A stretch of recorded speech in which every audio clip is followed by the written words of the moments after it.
गुरुर्विष्णु गुरुर्देवो महेश्वरः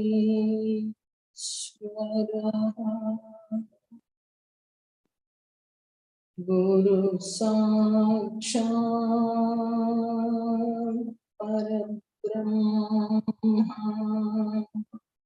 तस्मै श्री गुरवे नमः।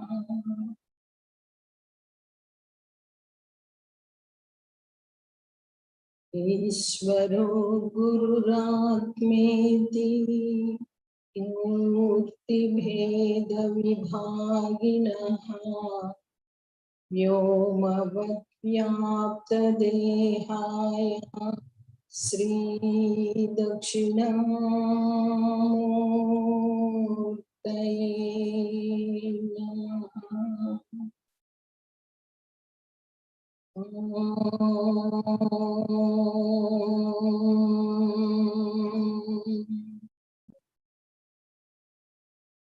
सहनावतु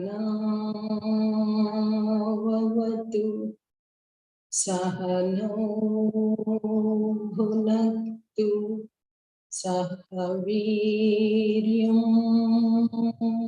करवावहै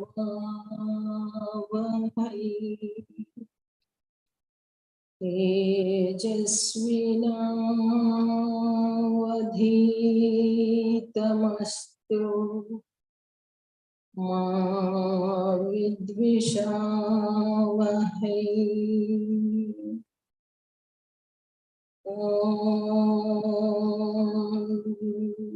शान्ति शान्ति शान्तिः।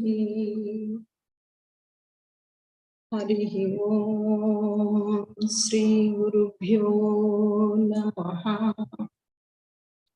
वरगुरु करुण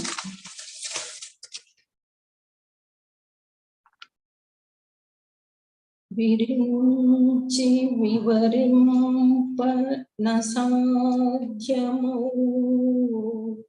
वासुदेव विलसितमयी विवर्ण विरूपवन्ध्यासूनुडै परग षोडशी भावित विकार दूरित वंदित वंद्युडैन वालायमुगा ತಿಳಿಸಿ ತಾನರುಗಕ ವರಗುರು ಕರುಣಲೇಕ ಬಯಲೆಟ್ಲದು ಪ್ರಾಗಭಾವಮನಿನ ಮುಂದುಲೇನಿದನಿ ಪ್ರಧ್ವಂಸಾಭಾವಮನ್ನ ತದುಪರಿಲೇನಿದನಿ ಅನ್ಯೋನ್ಯಾಭಾವಮನಿನ అంతటాలేక ఉన్న బయలున్నట్లరయ నవవిధ ద్రవ్య గుణ కర్మ ఎరుకని తెలిసి తానరుగక వరగురు కరుణలేక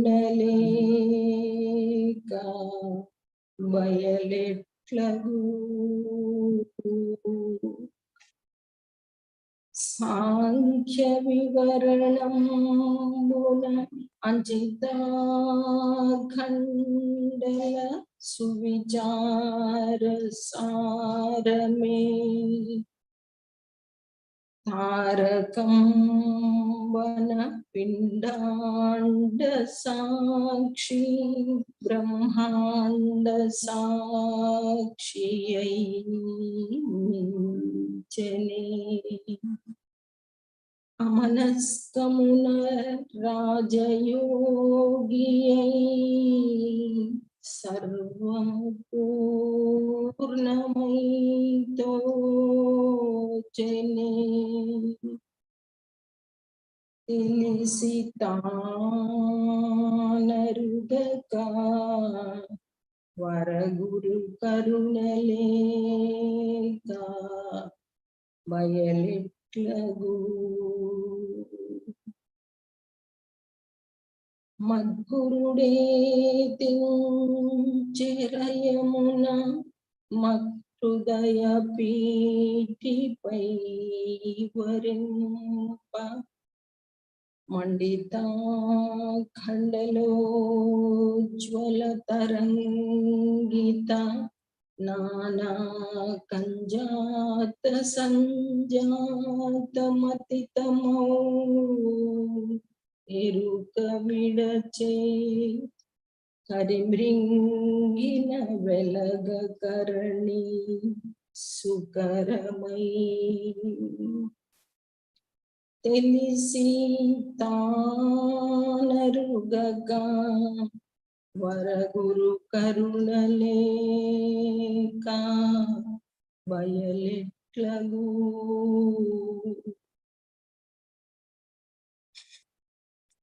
కలిమల భంజనమై కాకుత్సమై అంజదళాయతాక్షుతో చే కంటి పాపయంతు ఎరుక కలవంటిది జగము కల్లయైనది కృష్ణ పటలము కరుణింప కాకోల భీకర కాకవిష్టమైనదెరుక తెలిసి తానరుగక వరగురు కరుణలేక బయలెట్లగు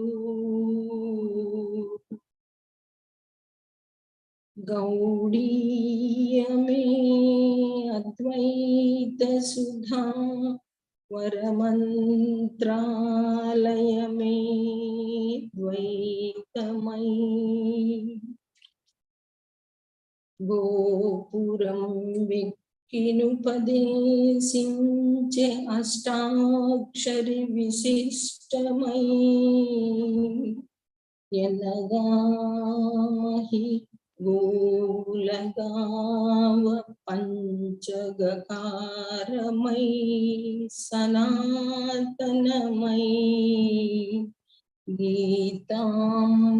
గీతామృతమంద తెలిసి తానరుగక వరగురు కరుణలేక బయలెట్లగు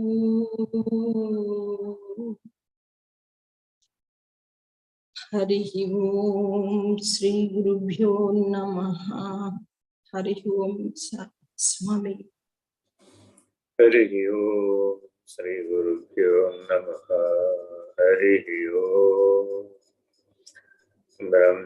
బ్రహ్మానందం పరమ సుఖదం కేవలం జ్ఞానమూర్తిం ద్వంద్వాతీతం గగన సదృశం త్వమస్యాదిలక్ష్యం ఏకం నిత్యం విమలమచలం సర్వజీవి సాక్షిభూతం భావాతీతం త్రిగుణరహితం సద్గురుం తం నమామి. నమో బ్రహ్మాదిభ్యో బ్రహ్మ విద్యా సాంప్రదాయేభ్యో వంశ ఋషిభ్యో మహాత్మ్యో నమో గురుభ్యః. సర్వోపప్లవరహిత ప్రజ్ఞానఘన ప్రత్యగర్థో బ్రహ్మ नैवाहमस्मि अहं पदार्थरहितः सदाशिवसमारम्भाः व्यासशङ्करमध्यमाः अस्मदाचार्यपर्यन्ताः वन्दे गुरुपरम्पराम्। हरिः ओम्। श्रीगुरुभ्यो नमः। हरिः ओम्।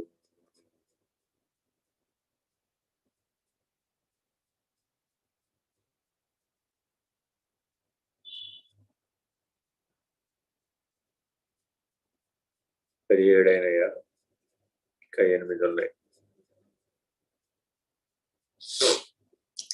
ఎన్నుదుమన్న ఎన్నియో గ్రంథాటవి గ్రంథి భేదన లక్ష్యమై బ్రహ్మ సత్యం జగన్మిథ్యాత్వ నిరూపణై కలరు తొలగు నానాత్మభ్రాంతి ఏకం సత్తైవలై సంవిధానమై పరగ పరబ్రహ్మమై తెలిసి తానరుగక వరగురు కరుణ లేక బయలెట్లగు. ఏంచి చూడాలి అంటే చాలా గ్రంథాలు అరణ్యంలాగా కనబడు, శాస్త్ర అరణ్యంలాగా కనబడు. సాధకుడి ముందు ఎన్నో ఎన్నో లక్షలాది గ్రంథాలు వేదాంతానికి సంబంధించినవి ప్రస్తుతం బయట అందుబాటులో. రామాయణ భారత భాగవతాదులతో మొదలు పెడితే, దశోపనిషత్తులతో మొదలు పెడితే అనేక రకాలైనటువంటి గీత, ఉద్ధవ గీత, ఉత్తర గీత, జీవన్ముక్త గీత, అవధూత గీత, భగవద్గీత, ఇలా ఎన్నో గీతలు, శివగీత, రామగీత, ప్రతివారు చెప్పారు గీత. సంవాద రూపంలో చెప్పేది గీత. ఇలా చాలా అందుబాటులో. ఇవి కాక ప్రామాణిక గ్రంథాలైనటువంటి వివేక చూడమని, ఆత్మబోధ, తత్వబోధ, అపరోక్షానుభూతి, అష్టావకర గీత, వేదాంత పంచదశి, వేదాంత పంచవింశతి, నారాయణీయం, వాసుదేవ మననం, అవి కాక విచార సాగరం, జీవన్ముక్తి ప్రకాశిక, కమకళా విలాసం, శ్రీ విద్యకు సంబంధించినవి అనేకం, అసలు అన్నీ ఇన్నిగా. ఇంకా బ్రహ్మ విద్యకు సంబంధించినటువంటి బ్రహ్మసూత్ర భాష్యాలు, వాటిపై మళ్ళా ఉపనిషత్తులపై వచ్చినటువంటి కారికలు, మాండూక్య కారికలని, మాండూక్యోపనిషత్తుకు సంబంధించి గౌడపాదాచార్యులు రాసినటువంటి కారికలు కానీ, ఇలాగా విశాలంగా విస్తృతంగా గ్రంథాటవి శాస్త్రారణ్యం లభిస్తుంది. వీటన్నింటికంటే ముందు చతుర్వేద, వాటికి సంబంధించిన ఉపవేద, వాటికి సంబంధించినటువంటి షట్శాస్త్రాలు, వాటికి సంబంధించినటువంటి వేదాంగాలు. అసలు ఇదంతా ఒక్కసారి ఒక సాధకుడు ముందు పెట్టి ఈ పుస్తకాలన్నీ నువ్వు చదవవలసినవే నాయన అన్నావు. ఇంకంతే, ఇంక మళ్ళా ఇటు తిరిగి చూడలేగా. సో కాబట్టి ఇదంతా జాగ్రత్తగా గురువు అనేటటువంటి ఒకే ఒక పరిష్కారంతో ఈ సమస్యకు పరిష్కారం లభిస్తుంది. లేకపోతే ఎప్పటికీ పరిష్కారం లభించదు. ఎందుకని అంటే చదువుతూ పోతూ ఉంటే ఇంకా ఎప్పటికీ మిగిలే ఉంటాయి. ఇంకా నేను చదవలేదండి, ఇంకా పరిశీలించలేదండి, ఇంకా తెలుసుకోలేదండి, ఇంకా ఎప్పటికైనా తెలుసుకుంటానండి అని అనుకుంటూ వెళుతూ ఉంటాం అంతే. అదే నీ సంస్కారాలు ఎలా ఉన్నాయి, నీకున్న బలహీనతలు ఎలా ఉన్నాయి, వాటిని అధిగమిస్తే అయిపోతుంది. ఇప్పుడు ప్రపంచంలో ఉన్నటువంటి జ్ఞానం అంతా నీకెందుకు, అది అవసరం లేదు. ఇప్పుడు ప్రపంచంలో ఉన్న శాస్త్రాలన్నీ నేను చదవాలండి, పిహెచ్డీలు ఎన్నింటిలో అవకాశం ఉంటే అన్ని పిహెచ్డీలు నేను చేయాలండి అనుకుంటున్నాను. అది ఎప్పటికైనా అవుతుందే? అది అవదు.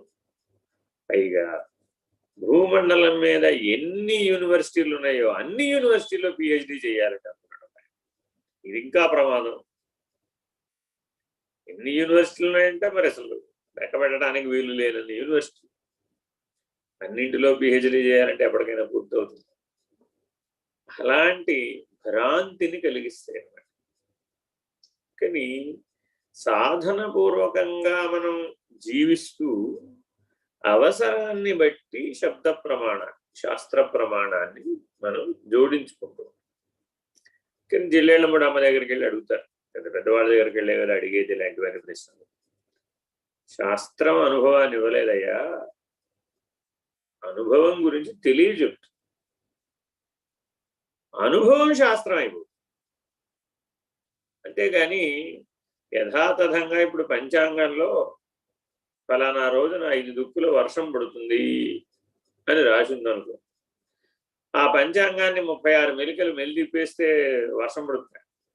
పడదు కదా. ఎప్పుడు వర్షం పడుతుందో తెలియజెప్తుంది, అంతేగాని వర్షాన్ని కురిపించదు. ఇట్లాగే ఏ శాస్త్రమైనా సరే నీకు లక్ష్యాన్ని సూచిస్తుంది, మార్గాన్ని సూచిస్తుంది, ఒక క్రమాన్ని నీకు అందించే ప్రయత్నం చేస్తుంది. అంతవరకే దాని పరిమితి. నడిచేటప్పుడు మరి ఎలాగా అంటే, ఒక చిన్న పిల్లవాడికి బాగా బలహీనంగా ఉన్నాడు, గాలి వస్తే కొట్టుకు పెట్టున్నాడు, చీపురు పళ్ళంతా అయిపోయాడు. సరే డాక్టర్ గారు తీసుకెళ్ళారు, వాళ్ళ అమ్మగారు తీసుకెళ్ళారు.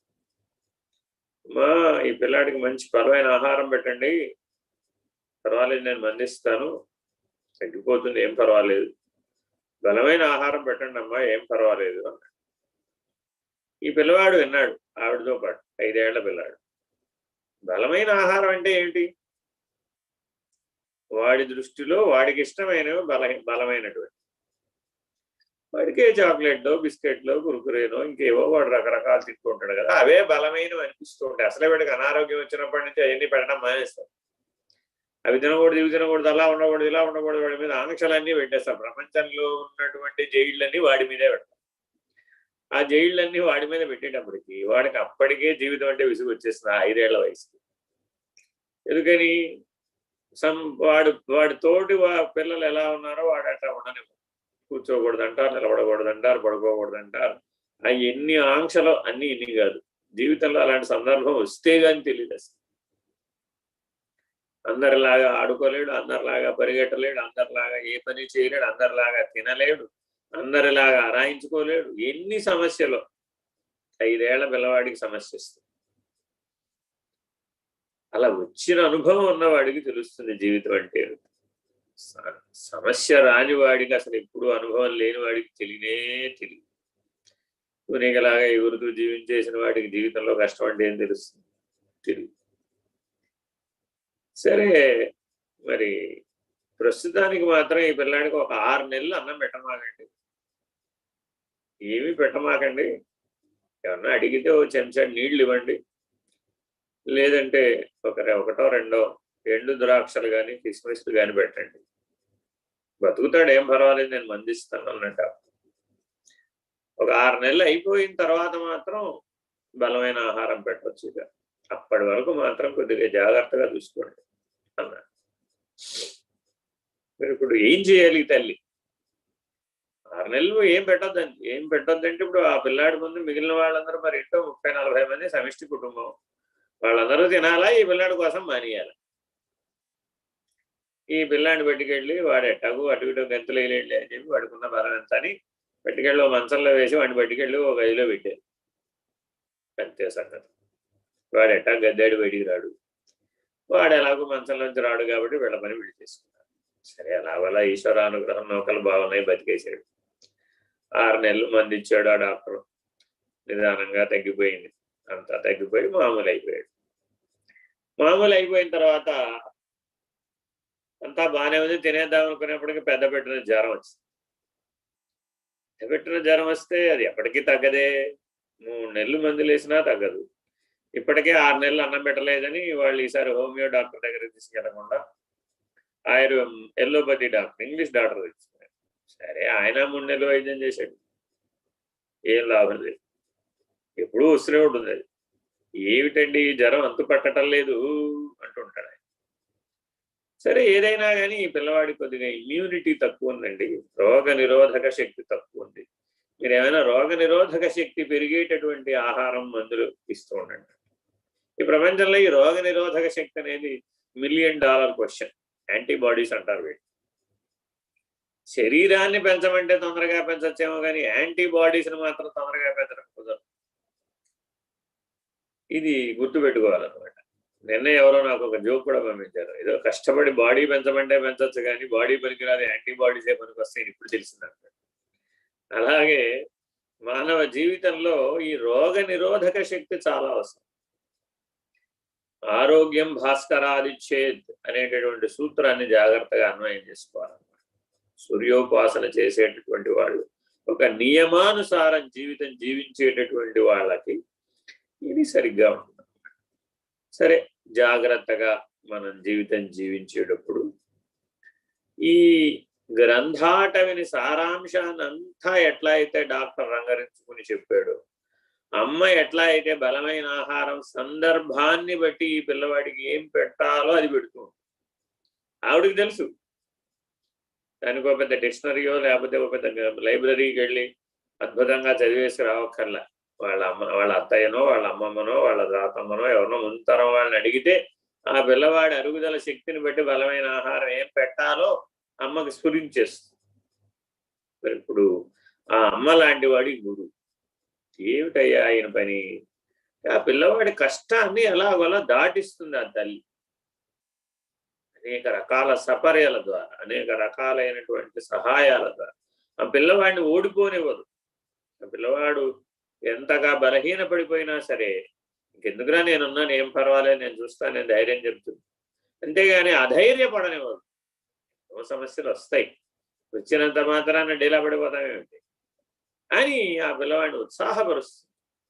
మంచంలో ఉన్న పిల్లవాడిని అయినా సరే నువ్వు మంచంలోనే ఉండిపోతావు బాబు అని ఎప్పుడు చెప్పు. అలాగా జాగ్రత్తగా ఈ పిల్లవాడి యొక్క సమస్యను నేను నా సమస్యగా భావించి పరిష్కరించాలి అనుకుంటుంది తల్లి. గురువు కూడా శిష్యుని యొక్క సమస్య, అసలు ఆ సంస్కారాలు ఆ వాసనలు ఎవరి సమస్య? శిష్యుడు, ఆశ్రయించిన శిష్యుడు. కానీ అవి తన సమస్యగానే భావిస్తాడు. భావించి దాన్ని చాలా సీరియస్గా తీసుకుంటాడు.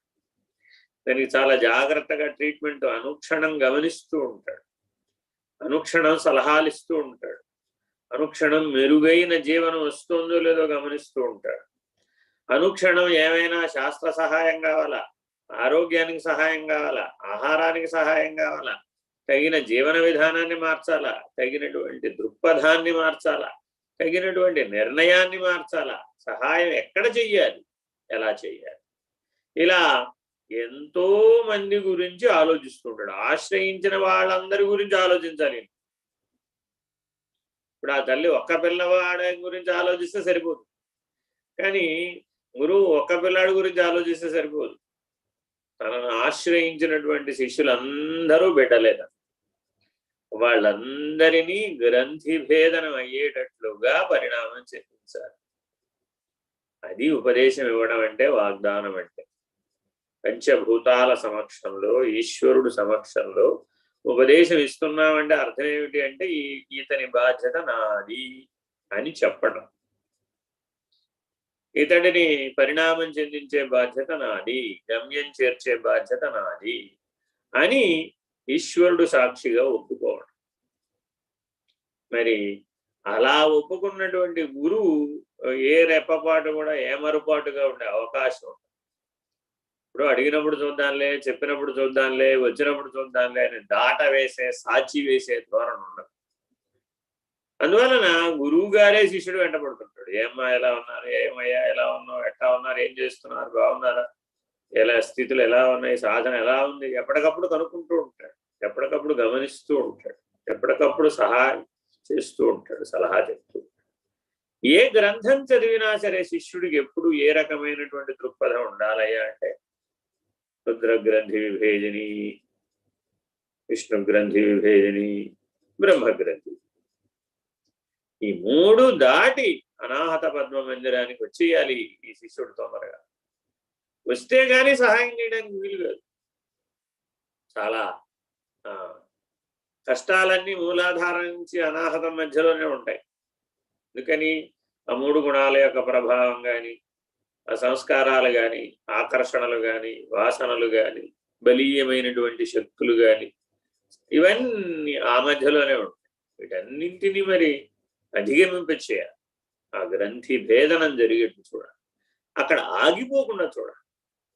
అలా గ్రంథాల యొక్క సహాయంతో, చతుర్విధ శుశ్రూషల యొక్క సహాయంతో ఆ జాగ్రత్తగా అతనిలో ఉన్నటువంటి అశ్రద్ధను పోగొట్టాలి, శ్రద్ధ స్థితికి తీసుకురావాలి, ప్రశ్నలన్నీ పోగొట్టాలి, సమాధాన స్థితికి తీసుకురావాలి, స్వరూప జ్ఞాన నిర్ణయంలో నిలకడ చెందవచ్చు. చాలా చాలా ఇంపార్టెంట్. సాక్షి సాధన ద్వారానే ఇదంతా జరగాలి. ఈ పరిణామం అంతా అంతర్ముఖంలో పూర్తవ్వాలి. ఇది స్వానుభవంలో శిష్యుడికి నిర్ణయం కావాలి.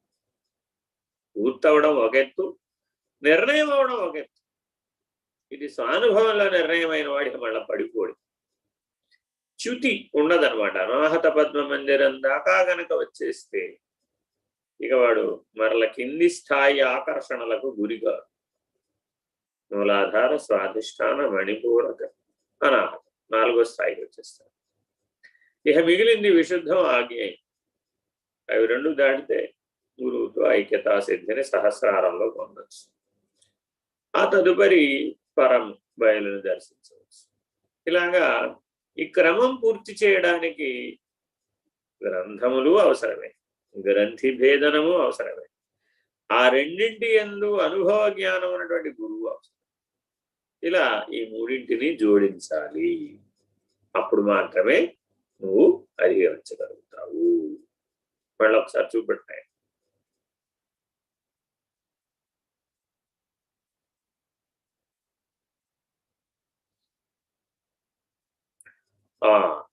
సరేనండి, గ్రంథి భేదనం జరిగితే నాకేమిటి ప్రయోజనం?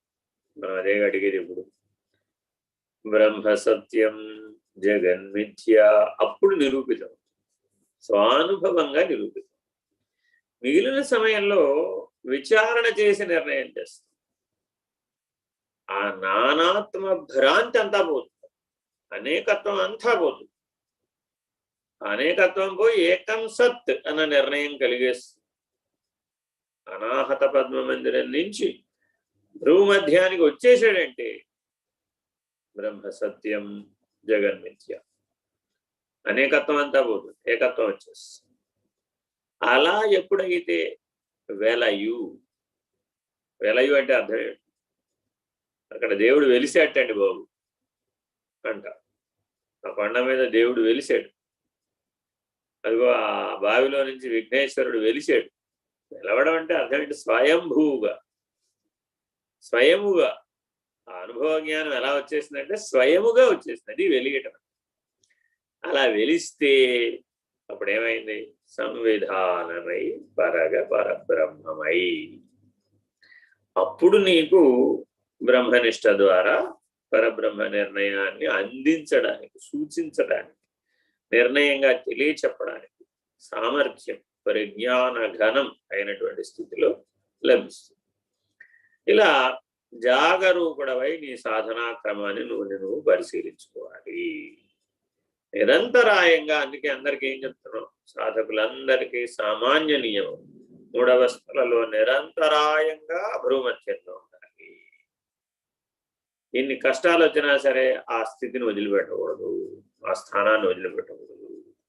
ఏదైనా జరగనివ్వండి, భౌతికంగా ఎలా అయినా ఉండనివ్వండి, శరీరం పడిపోవచ్చు కదా, అయినా సరే భ్రూమధ్య స్థానాన్ని ఎట్టి పరిస్థితిలో వదిలిపెట్టాలి. అలా ప్రాణ మనస్సులను భ్రూమధ్య స్థానంలో కేంద్రీకరించి నిలకడ చెందించాలి. ఆ అంతర్కుంభకాన్ని జాగ్రత్తగా, నిర్విషయ స్థితిని జాగ్రత్తగా నిలుపుకోవాలి. అలా ఎప్పుడైతే నిలుపుకుంటాడో అప్పుడు ఆత్మనిష్ట బ్రహ్మనిష్ట స్థిరమైపోతుంది. ఇక పరిణామం చెందడి చ్యుతం కింద పడిపోదు. అలా దృష్టి ఎప్పుడు పరబ్రహ్మం మీద, పరాత్పరం మీద, పరబాహ్యం మీద నిలపగలిగే సామర్థ్యం వస్తుంది సమిష్టి సాక్షిగా జీవించడం.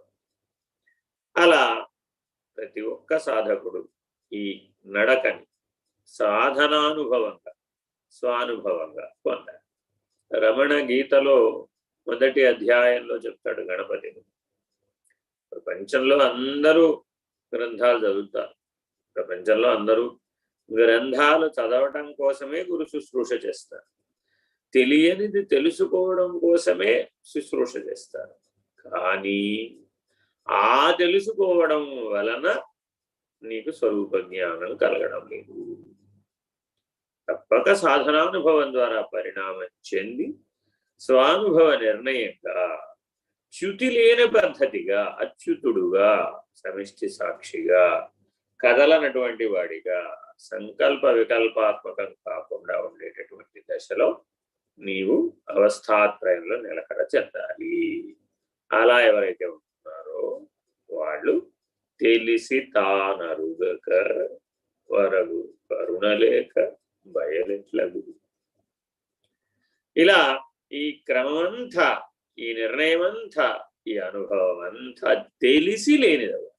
Very very important. తెలిసి ఆగిపోతే లాభం లేదు. స్వానుభవం అయిందండి, నాకు అక్కడే ఉండిపోయానండి అంటే లాభం లేదు. ఎలా అంటే ఒక ఆవిడ పిల్లల్ని కన్నది, అప్పుడు అమ్మాయి, ఆ పిల్లలు మళ్ళా పిల్లల్ని కన్నారు. ఈవిడేం కష్టపడలేదు, వాళ్ళు వాళ్ళని పెంచారు, ఈవిడ మాత్రం అమ్మమ్మ అయిపోయింది. వాళ్ళు మళ్ళా పెళ్లి చేసుకుని పిల్లల్ని కన్నారు, ఈవిడ తాతమ్మ అయిపోయింది. ఇప్పుడు ఈవిడేం కష్టపడిందని అడిగాను. అమ్మాయిన తర్వాత నుంచి మిగిలిన పదవులు అలంకరించడానికి ఏం కష్టపడింది అన్నా. ఏమీ కష్టపడలేదు. ఆవిడ స్వయంగా ఏం కష్టపడలేదండి, కింద వాళ్ళు కష్టపడుతూ ఉంటే ఆవిడకి ప్రమోషన్ వచ్చేస్తున్నాం. కానీ ఆధ్యాత్మిక అనుభవంలో అలా వీలు కాదు. ఇది భౌతికంలో అయితే కుదురుతుంది, కానీ పరమార్థికంలో అలా కుదరదు. ఎవరో కష్టపడితే, ఎవరో ఏదో చేస్తే నీకు పరిణామం రాదు.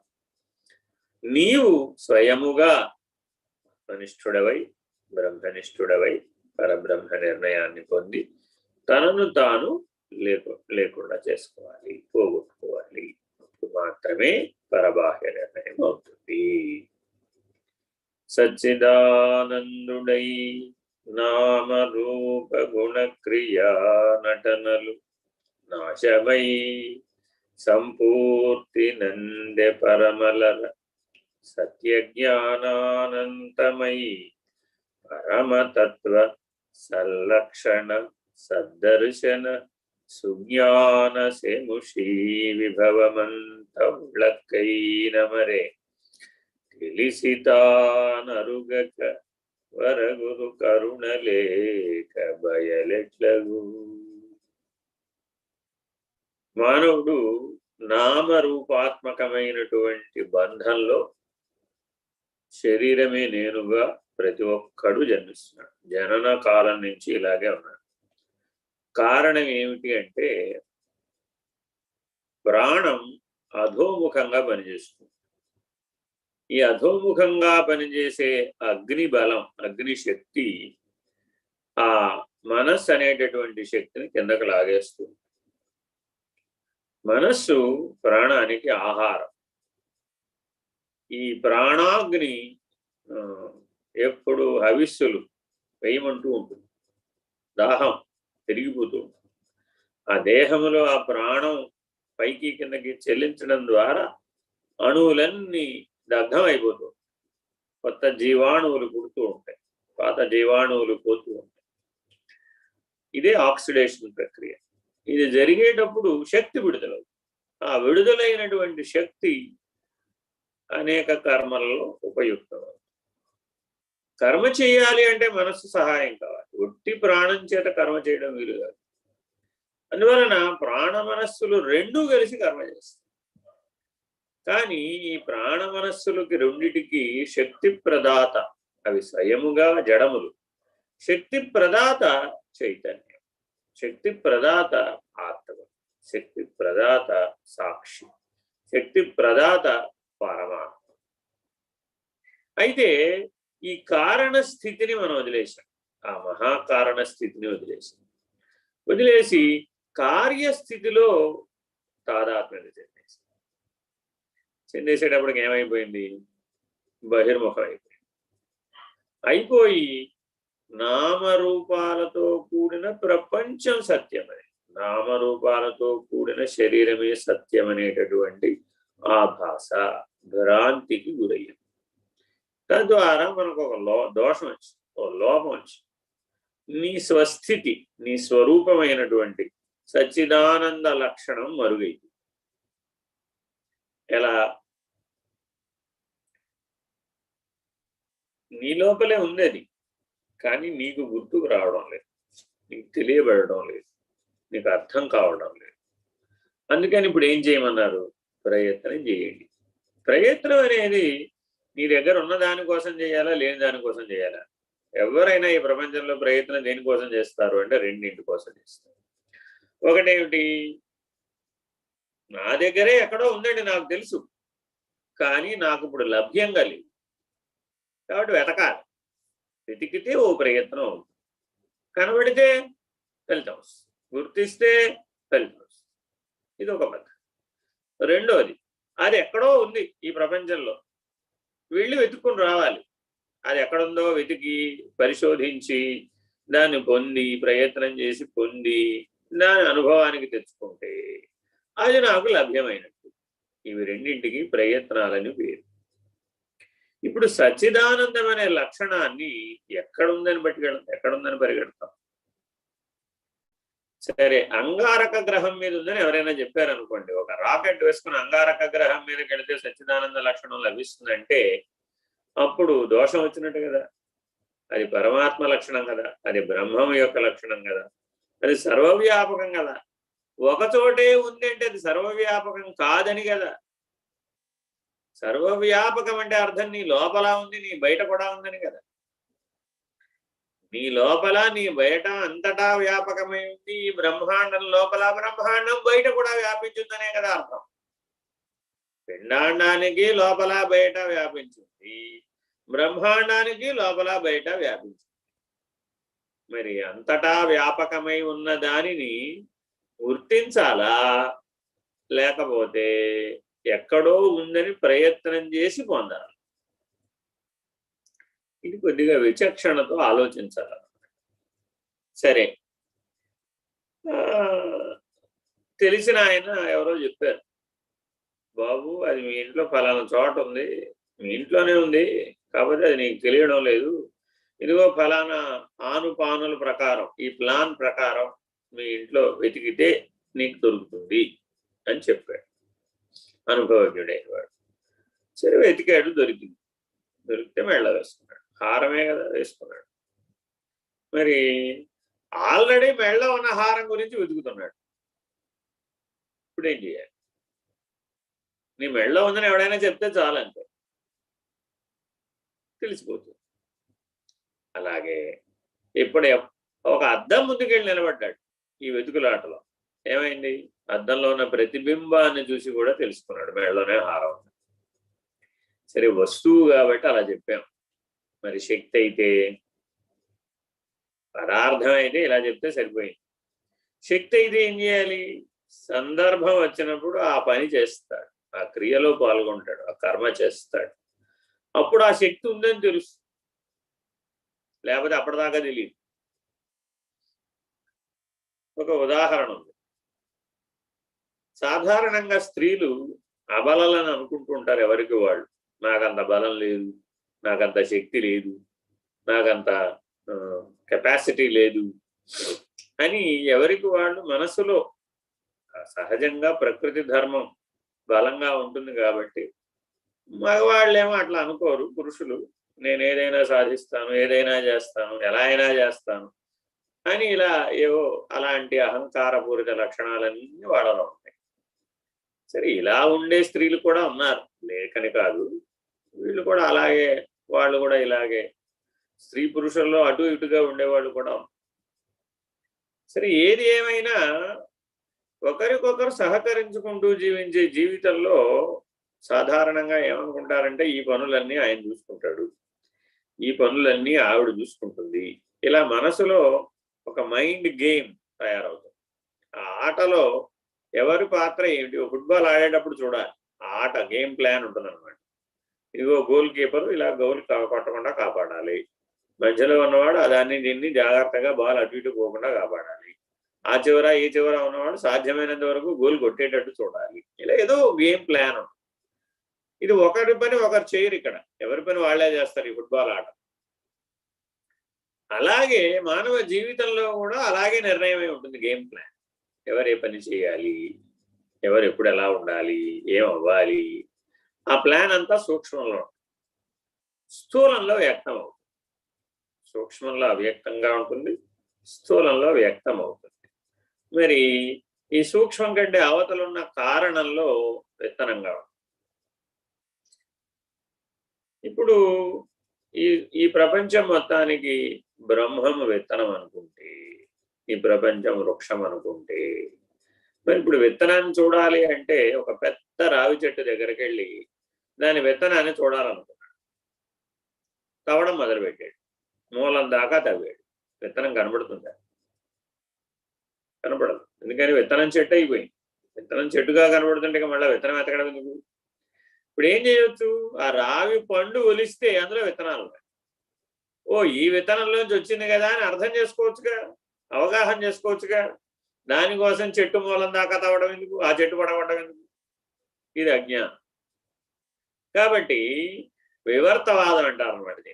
బ్రహ్మము ఊర్ధ్వమూలం అధశాఖం అశ్వత్థం ప్రాదురవ్యయం అనే శ్లోకం ఏం చెప్తుంది? బ్రహ్మ ఊర్ధ్వంలో ఉన్నాడయ్యా, కిందకి ప్రపంచం అంతా వ్యాపించింది, పరిణామించింది. పరిణామవాదం, వివర్తవాదం, ఇలా అనేక రకాల వాదాలు ఉన్నాయి. ఈ వాదములన్నింటినీ చాలా జాగ్రత్తగా విచారణ చేస్తే నీవు నామరూపక్రియలు కాదని, నీవు సచ్చిదానందుడవని తెలుస్తుంది. ఎలా తెలుస్తుంది? అధ్యారోప అపవాద పద్ధతిగా గురువు దగ్గర విచారణ చేసిన వాళ్ళకు తెలుస్తుంది. అంటే ఏమిటి? ఆయన ఏం చేస్తాడు? ఒకసారి అన్నంచ బ్రహ్మ అంటాడు. అన్నంచ బ్రహ్మ అనగానే ఏం తెలుస్తుంది? నేను అన్నమే అనుకున్నానే, ఈయనేంటి బ్రహ్మం అంటాడు అంటే, అన్నమును బ్రహ్మం అనే దృష్టితో చూడమని చెప్తున్నాడు. సరే, చూస్తే తెలిసిపోతుందా? ఓ సంవత్సరం టైం ఇచ్చాడు పైగా. సంవత్సరం టైం ఇస్తే అన్నంచ బ్రహ్మ అన్నంచ బ్రహ్మ అన్నంచ బ్రహ్మ అనుకుంటూ ఆ సంవత్సరం అంతా దేశాడు నేను చేసాడు. చేస్తే అప్పుడు అనుభవానికి వచ్చింది, ఓహో, అన్నం లేకపోతే జీవితం ఏమైపోతుంది. ఏం చెప్పాడు పైగా? అన్నంచ బ్రహ్మ అని వెతికేటప్పుడు ఎవరి దగ్గరికి వెళ్ళి నువ్వు భవతి భిక్షాందేహి అనకూడదు. నిన్ను చూసి వాడే వచ్చి నీకు అన్నం పెట్టాలి. ఎవరిని యాచించకూడదు. నిన్ను చూసి వచ్చివాడు అన్నం ఆహారం పెట్టాలి. నువ్వు ఆహారం తినలేదని, భోజనం చేయలేదని గ్రహించి ఎవడైనా సరే నీకు పెడితే అప్పుడు తినాలి. ఇప్పుడు అన్నంచ బ్రహ్మ అని తెలుస్తుందా తెలీదా? తెలిసిపోతుంది. 4 రోజులు మనం అన్నం తినకపోయేటప్పటికీ అన్నం ప్రభావం ఎంతో తెలిసిపోతుంది. అప్పుడు అన్నమే బ్రహ్మమని ఒప్పుకుంటావా లేదా? లేకపోతే ఇంతే సంగతులు. అయిపోయింది, నా పని అయిపోయింది, ప్రాణం శోష వచ్చేసింది, కడగట్టిపోయింది, ఎవడో ఒకటి ఇంత ముద్ద అన్నం పెట్టండి రా బాబోయ్ అని లోపల ఏడుస్తూ ఉంటాడు జీవుడు. మంచాన పడ్డప్పుడు, అనారోగ్యం వచ్చినప్పుడు, ఎవడొస్తాడా, ఎవడైనా ఏమైనా పెడతాడా లేదా అని ఎదురు చూసేటప్పుడు, అప్పుడు కానీ అన్నం విలువ తెలియదు. తనకు తానుగా అన్నం మనకి లభ్యమవుతూ ఉన్నప్పుడు దాని విలువ తెలియదు. దానికోసం ఎదురు చూసినప్పుడు, నిరీక్షణ చేసినప్పుడు, ఆ నిరీక్షణ ప్రభావం వల్ల మనలో పరిణామం వస్తుంది, దాని విలువ తెలుస్తుంది. అప్పుడు ఒక్క మెతుకు అన్నం పారేయాలన్న ఆ గత క్షణాలు, దానికోసం ఎదురు చూసిన నిరీక్షణ ఘటనలు అతని మనసులో మెదులుతూ ఉంటాయి. అతను ఒక్క మెతుకు కూడా పారేయడు. కానీ దాని విలువ తెలియనటువంటి వాడు ఎలా ఉన్నాడు? వాడి ఇష్టం, సగం తింటాడు, సగం పారేస్తూ ఉంటాడు. ఇలా సాధకుల జీవితాన్ని మనం పరిశీలిస్తే అతడు నామరూప క్రియలకు ప్రాధాన్యత ఇస్తున్నాడా, సచ్చిదానందం అనే లక్షణానికి ప్రాధాన్యత ఇస్తున్నాడా అనేది బాగా తెలుస్తుంది. ఇలా తెలియడానికి శిష్యుడు గురువుకి అవకాశం ఇవ్వాలి. ఎలాగా? ఒక సంవత్సర కాలం శిష్యుడిని పరిశీలించాలి, వాడి జీవితాన్ని పరిశీలించాలి, దగ్గర నుంచి పరిశీలించాలి. అప్పుడు అర్థమైపోతుంది వాడిలో ఉన్న గుణదోషాలు. అప్పుడు వాడిని సరిచేయటం మొదలు పెడతాడు. సరిచేసేటప్పుడు మరి కొద్దిగా బాధ కలగొచ్చు, అని మరి పరిణామం జరగాలి కదా. డాక్టర్ వైద్యం చేసినప్పుడు బాధ కలిగిందంటే ఎట్లాగా? ఆరోగ్యం కోసమే కదా ఆయన ట్రీట్మెంట్ ఇచ్చేది. కాబట్టి జాగ్రత్తగా గురువు దగ్గర ట్రీట్మెంట్ పొందాలన్నమాట. ఎప్పటి వరకు పొందాలి? నువ్వు సచ్చిదానందుడవనే నిర్ణయం నిలబడేదాకా. ఒకసారి చూపెట్ట.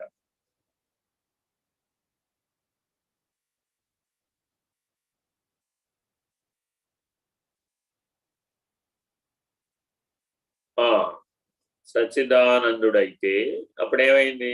నామ రూప గుణ క్రియా నటనలు నాశమైంది. ఇక ఆ భ్రాంతి చెందడు. ఆ శరీర భ్రాంతి, ఆ భావనామయ శరీర భ్రాంతి, స్థూల శరీర భ్రాంతి ఉండదు, భావనామయ శరీర భ్రాంతి కూడా ఉండదు. కేవలం ప్రకాశ లక్షణంతో సచ్చిదానందంగా ఉంటుంది.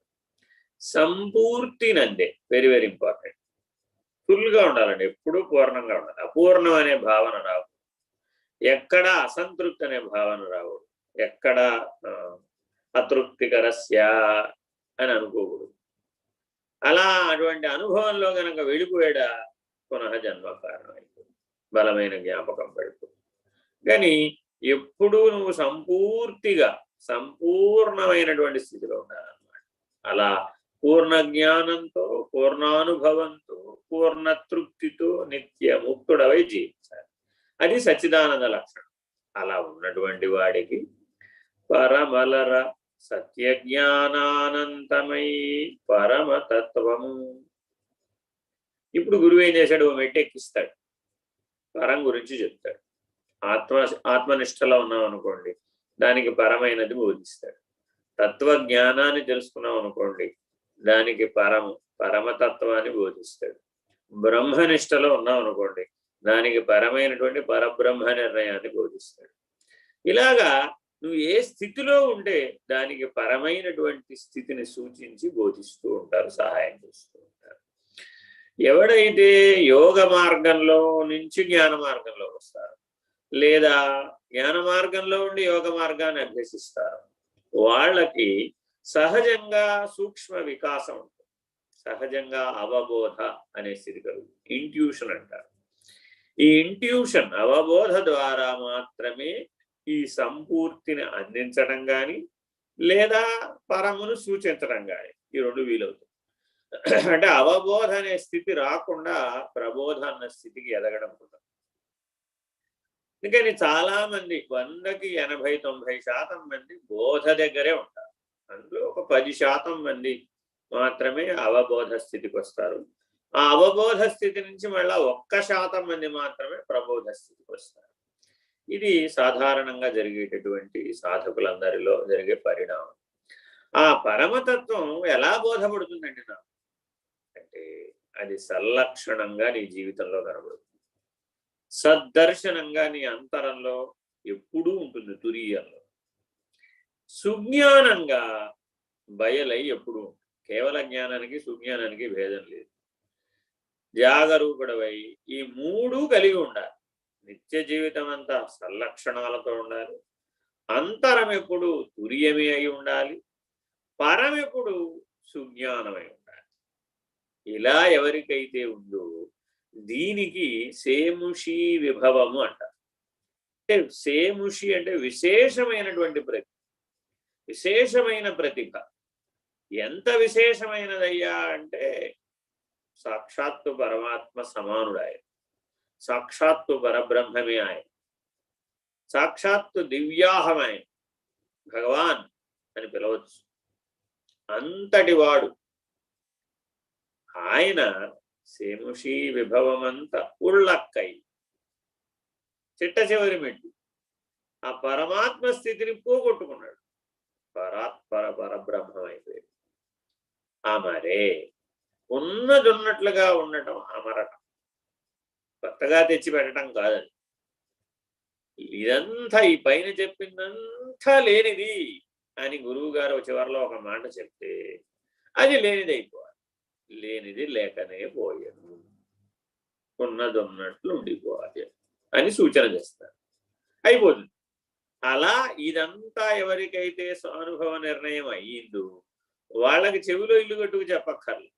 ఉన్నదున్నట్లుండిపోయను, వెన్న కన్నది ఎడ ఏమీ లేకపోయాను, లేనిది లేకనేపోయాడు అనేటటువంటి సూచన ప్రబోధగా అందుకున్నటువంటి వాడై తత్క్షణమే తత్క్షణమే ఎరుక విడిచేస్తాడు. అలా విడిచేటటువంటి బలం, సామర్థ్యం గురువులోను, విడిపించే బలం గురువులోను, విడిచే బలం శిష్యుడిలోను సిద్ధమై ఉండాలి. అంటే ఈ చివరి మెట్టు సాధనతో సాధ్యం. అలాగే జీవభావంలో నుంచి ఆత్మభావంలోకి అమరేంత వరకు సాధన కనుక ఆత్మనిష్టలోకి రాగానే అది సిద్ధ వస్తుంది. అలాగే బ్రహ్మానుసంధానం చేసినంతసేపు అది సాధన. తాను బ్రహ్మమనే నిర్ణయం పొంది ఉండగానే, తుర్యనిష్ఠుడు అయిపోగానే, సమిష్టి సాక్షిగా నిర్ణయం పొందగానే అది సిద్ధ వస్తుంది. పరమును సూచించి పరము కొరకు తాను ఇప్పటి వరకు తెలుసుకున్న వాటన్నింటినీ నేతి నేతి నేతి నేతి అయం వ్యర్థ బాహ్య గోపీన భవతి ఏతన్ విద్యా శుద్ధ వియత్ కించిన్ నాస్తి ఇది దేమయ నిర్మూలమే తదా జ్ఞానాత్ శరీరం నాస్తి కేవలం. ఇలాగా పంచదశి మంత్రం స్వప్నే ప్రతీయమానాని చ రూపాణి యథా తథా.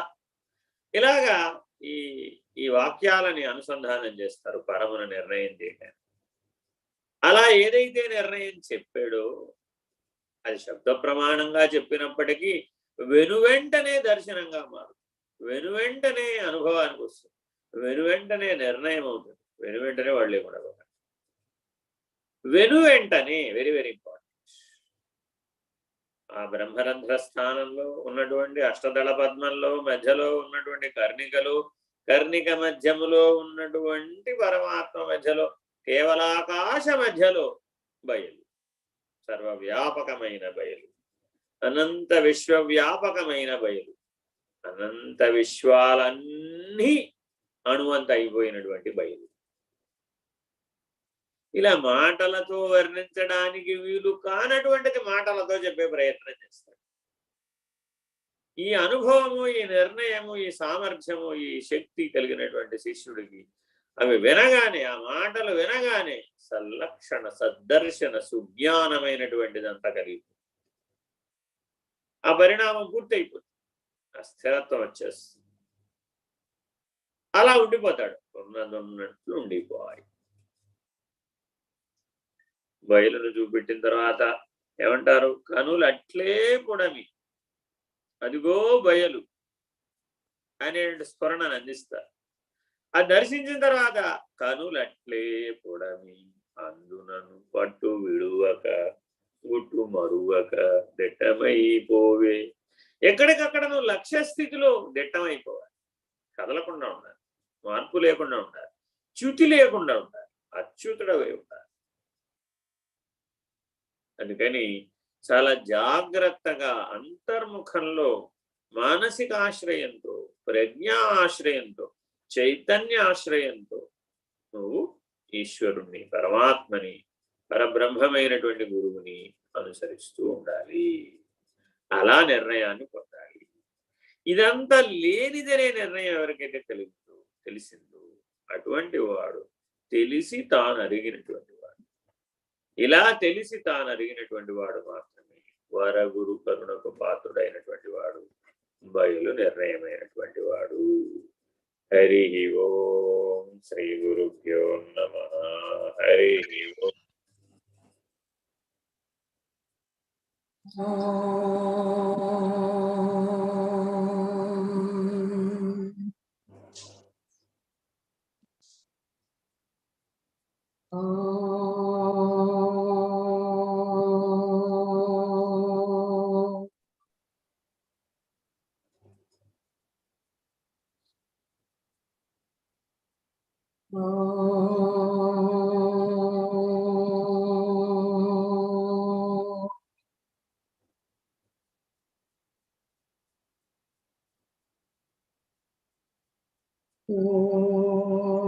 పూర్ణమద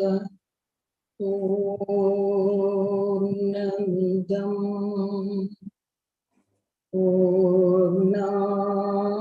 పూర్ణాత్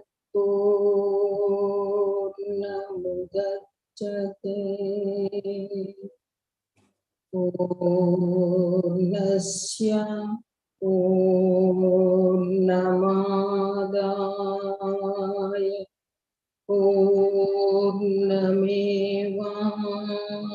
పూర్ణమేవావశిష్యతే.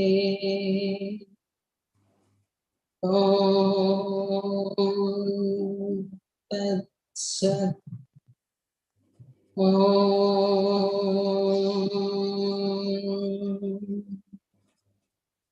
శాంతి శాంతి శాంతి.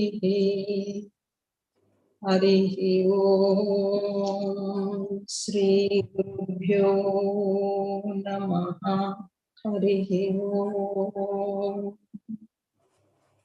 నారాయణ నారాయణ. సాయిరామ్ తండ్రి.